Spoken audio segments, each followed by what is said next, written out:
In this video, I will show you how to download and install Final Fantasy XIV Online. First, we need to download the Steam app.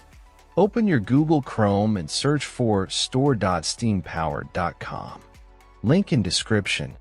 Click on the Install Steam button on this page. Once you've done that, at the top right corner of your screen, click on the .exe file and open it. Complete the installation, and once finished, open your Steam app. In search bar, type Final Fantasy XIV Online and drop down you will see the game. If not, check video in description. If you see the game and drop down, click on the game. As we can see, it only works on Windows. Now click on Add to Cart button beside Original Game.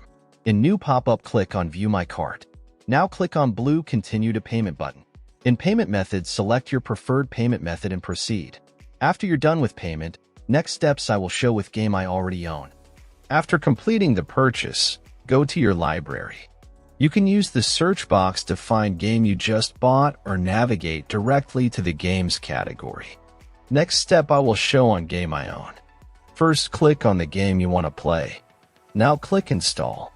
Complete installation process. When installation completed, click to play, and that's all. Thanks for watching, subscribe and help reach 1,000 subscribers mark so I can make more tutorials. Thanks for watching. I hope this video was helpful.